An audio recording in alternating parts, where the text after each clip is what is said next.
네, 오늘은 지적법에서 그나마 양이 많고 가장 어렵다고 할 수 있는 토지 이동과 이동에 따른 지적정지 절차를 봤던 거죠. 자, 오늘 배웠던 내용 중에서요, 좀 핵심적인 거 몇 가지만 좀 정리를 해보도록 하죠.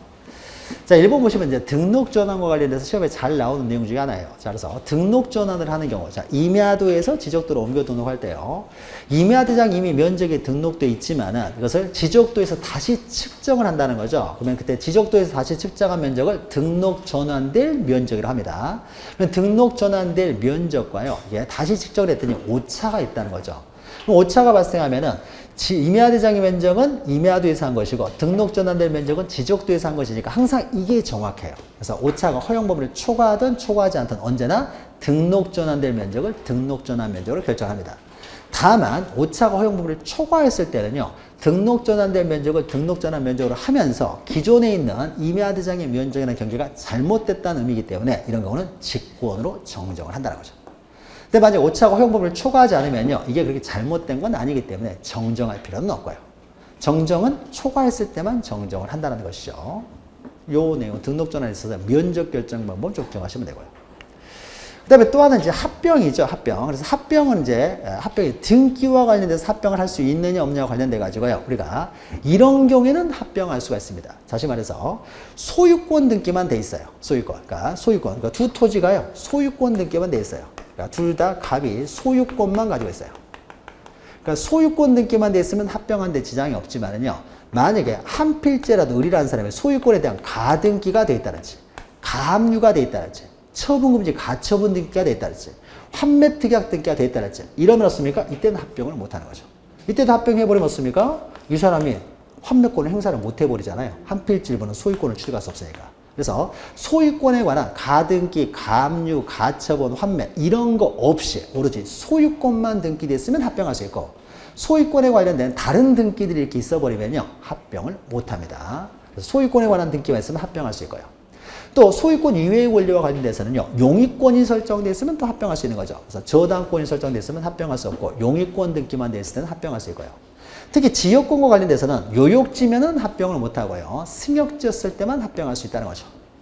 자, 그 다음에 저당권, 단순히 을 앞으로 저당권만 설정되어 있으면은 이 한 필지 토지만 저당권이 설정되어 있으면 합병을 못하지만은 이 토지, 즉 합병하려는 모든 토지에 공동저당권이 설정되어 있으면 합병할 수 있다. 다만 그 전제가 등기 원인일자, 접수 번호가 모두 같은 저당권이라는 걸 전제로 해서 합병할 수 있다는 거죠. 그 다음에 또 하나 없습니까? 우리가 앞에서 했죠. 신탁원부의 등기사항이 동일한 신탁등기예요. 신탁원부도 이게 줄이 그저 있었는데 신탁원부의 내용이 동일한 신탁등기가 되어 있으면 이것도 합병할 수가 있다는 거죠. 한 필지만 신탁등기 되어 있으면 합병을 못하는데 두 토지가 모두 신탁등기가 되어 있고 그 두 토지의 신탁등기의 내용이 모두 동일해요. 그러니까 신탁등기의 내용은 신탁원부에 기록되기 때문에 신탁원부의 등기사항이 다 동일하게 되어 있으면 동일하면 합병할 수 있죠. 이런 경우만 합병할 수 있고 그 이외의 등기가 있을 경우에는 합병을 못하는 거죠. 그러니까 이런 경우에만 합병을 할 수가 있다. 노란색만 합병을 할 수가 있다는 거죠. 합병을 할 수 있는 경우, 없는 경우 좀 기억하셔야 되고요. 등기와 관련된 내용이죠. 그 다음에 축척 변경과 관련돼서는요, 그 날짜들 잘 기억하셔야 되는 거죠. 그래서 지적소관청은 청산금의 결정을 공고는 15일 이상 공고한다고 했어요. 그래서 15일 이상 공고가 되고, 공고된 때로부터 20일 이내에 납부고지 수령통지라고 해요. 납부고지를 받은 사람은 6개월 이내에 납부하는 거고, 수령통지를 한 때로부터, 수령통지를 한 사람에게도 수령통지를 한 때로부터 6개월 이내에 지급해야 된다라는 거죠.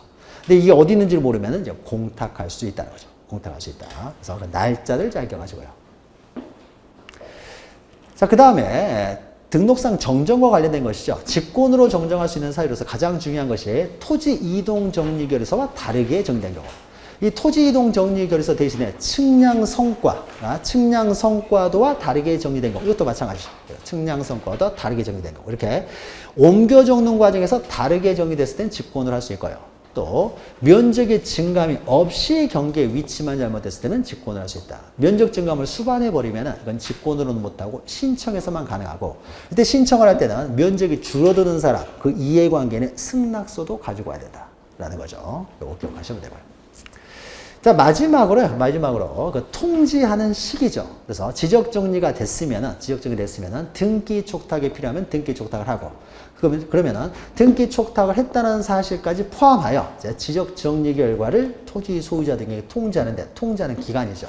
그래서 만약에 등기 촉탁이 필요한 경우에는 먼저 등기 촉탁을 하고 그 촉탁에 따른 등기 관서로부터 등기 완료 통지서를 다시 접수한 때로부터 15일이 돼요. 만약에 등기 촉탁할 필요가 없으면 어떻습니까? 필요가 없으면 등기 촉탁을 할 필요가 없으면 등기 촉탁을 하지 않고 그냥 등록한 때로부터 7일 이내에 통지해야 된다는 거죠. 통지해야 된다. 그래서 날짜를 잘 기억하시면 됩니다. 자, 오늘 여기까지 하고요. 여기까지 하고, 자, 다음 시간에 또, 이런 것도 있었네요. 여기서 끝냈습니다. 항상. 뒤에가 있었네요. 자, 다음 시간에 이제 뵙겠습니다. 수고하셨습니다.